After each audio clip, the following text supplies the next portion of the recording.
The talk today is going to focus on two issues. It's going to focus on should you choose mechanical engineering.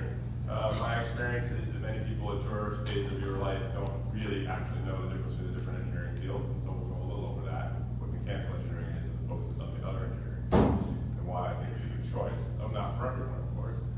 And then we'll focus on if you decide you do want to be a mechanical engineer, should you choose to do that training to be a mechanical engineer at UMass Dartmouth.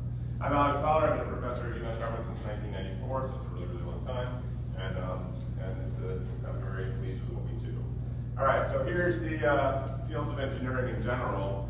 If you look over here on the left, this stuff over here is all civil engineering stuff. And civil engineering stuff, basically, civil engineers deal with stuff that does not move. So stuff that, or at least is not intended to move.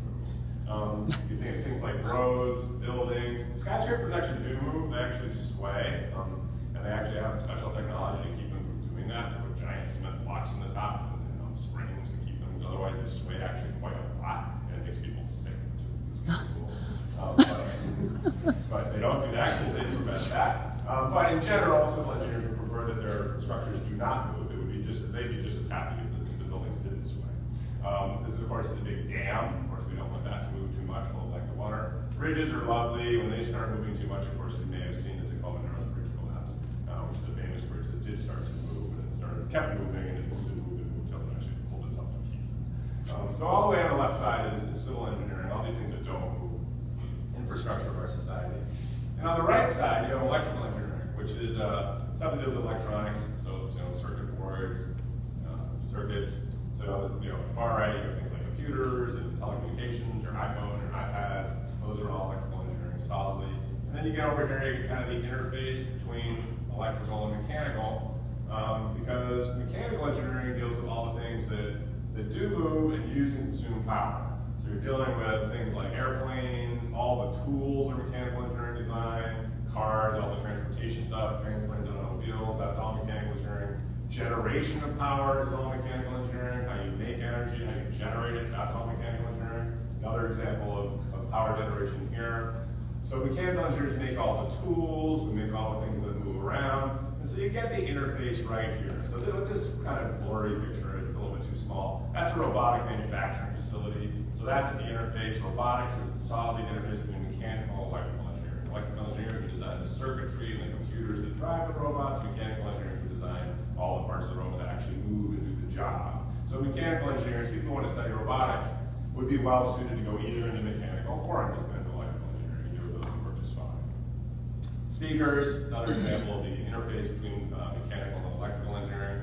The electrical engineering piece of that drives the electrical waveforms, drive the speakers, but the speakers themselves are a mechanical device that actually cause vibration, cause sound. Lasers are an example of the interface as well. Lasers, the generation of lasers would be electrical engineering or even physics. But the use of lasers, heat and light transmission, energy transmission, is all mechanical engineering. On this interface, ocean liners are a great example. Now, ocean liners are boats. So we would say, from a mechanical perspective, they do actually move. And so they would be ours. And most boats are ours, are mechanical engineering. Boats in general would be mechanical engineering. But it turns out ocean liners are actually more like hotels flipped on their side and just floating around. They don't actually, no one cares much about how they move as long as they don't like tip over. So they're actually designed as much by civil engineers as mechanical engineers. They're actually more like hotel design than they are like boat design. So they're right on the interface there. Power dams, the dam itself that holds up to the water rack would be a classic civil engineering problem. But power dams that generate electricity, that's mechanical engineering, because the power turbines that actually generate the water drives through those turbines and generate electricity. That's mechanical engineering. So those are the interfaces. Mechanical engineering sits right here in the middle. It's one of the great things about mechanical engineering is it's the broadest of the classical engineering disciplines, going all the way from structures all the way into the highly electronic stuff of lasers and speakers and robotics. All right, here's some mechanical engineering in action. I love this picture because it illustrates so many issues. So you've got mechanical engineering includes fluid mechanics, which is the study of how fluids move. So fluids includes both liquids and gases. You'll learn more about that if you take the courses. So when you're dealing with something like a windsurfer here, you've got, of course, got to deal with the airflow on the sail. You've got to deal with the water flow on the board. Both of those are classic mechanical engineering problems. Well, you have designed those things so they actually do what they're supposed to do. Solid mechanics is the study of whether it's going to rip apart. So So it says, are the materials strong enough? Is it going to actually withstand the forces? Is it going to withstand the weight of the surfer? All of that is just an example of solid mechanics. But the really cool thing about windsurfers is the advanced materials side of this. So there were no windsurfers when I was a kid.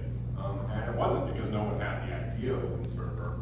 It's because they wouldn't have worked. The only thing you could have made a windsurfer out of when I was a kid was wood and canvas. And that windsurfer would be absolutely no fun. And the reason it would be absolutely no fun is because it would sink and you wouldn't be able to lift the sail. So the sail was simply too heavy. The materials for the mast, the materials for the board, they weren't light enough to make a windsurfer. If you made them light enough so you could actually have a windsurfer, you would have had something that was too weak to actually withstand the stresses. So the windsurfer technology, and in fact the entire X Games basically, all the windsurfers, the motocross bikes, the skateboards, all that stuff, the extreme skiing, all of those rely on these materials, the ultra strong, ultra light carbon fiber composites that make it possible to build something that's strong enough to actually withstand the tremendous forces that this guy is exerting as he climbs this wave, and also light enough that you can lift it up. So all those new things are, the excitement of one of the excitements of mechanical engineering is with the advent of these new materials that are much, much stronger on a per pound basis than steel by huge factors. You know, what can you do with that? What can you come up with that you couldn't do 20 years ago because these materials are so light and so strong? And windsurfers are a good example of that. All right, here's some more mechanical engineering in action, power generation. Obviously a huge issue in our society right now. I taught an energy conversion course last year. One of the things we studied was the fact that if you're looking at, there was actually a good article about this, and I think it was the Wall Street Journal recently. I was the Economist. People want to reduce energy consumption. It seems like a good idea. You say energy use generates carbon dioxide. When you burn fossil fuels, whether it's gas or oil, you're going to be producing carbon dioxide. We know that leads to global warming, that leads to climate change. That sounds bad. So let's use less energy. But the problem is when you graph gross domestic product per capita versus energy use per person. So how much energy each person uses on a per person basis versus how much wealth they generate on a per person basis, it's an exactly perfect correlation. So when you say, I want